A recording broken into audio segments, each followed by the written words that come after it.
করে নিলে যত বড় ইয়ে হতো তো ভালো।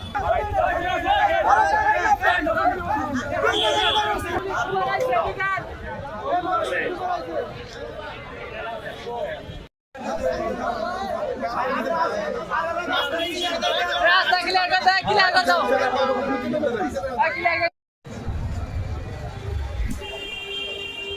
আমি ভাই মেইনটেইন করতে পারবো না তো সিনা ভাই। আমরা আরেকজন বারান্দা না আর সিরিয়াল দিতে বারান্দা না।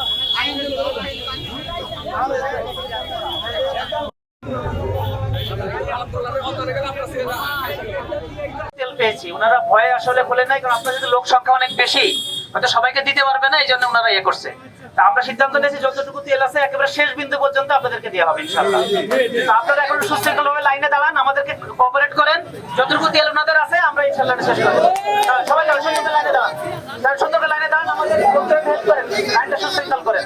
এক্সট্রিম মশার কয়েল প্ল্যান্ট ফাইবার দিয়ে তৈরি, ডেঙ্গু চিকুনগুনিয়া বাহি সহ যে কোনো মশার বিরুদ্ধে দেয় এক্সট্রিম সুরক্ষা। না, আমাদের কাছে যখন সকালবেলা তথ্য আসে যে জি এন্টারপ্রাইজের সামনে প্রচুর মোটরসাইকেল আরোহী ভিড় জমেছে কিন্তু তারা কোনো তেল পাচ্ছে না, তো এটা সরজমিনে দেখার জন্য যে অবস্থাটা আসলে কি, আমরা প্রশাসন থেকে আমি আসি আর আমাদের অতিরিক্ত পুলিশ সুপার মহোদয় আসেন।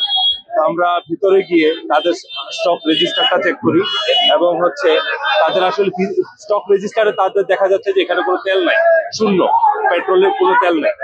তারপরে আমরা তাদের যে ড্রামগুলো আছে এগুলো চেক করে দেখি যে প্রায় 12টার মতো ড্রাম এবং এক একটা ড্রামে 218 লিটার পেট্রোল ধরে। তো আনুমানিক কম করে হলেও 2500 লিটার পেট্রোল এখানে মজুদ আছে।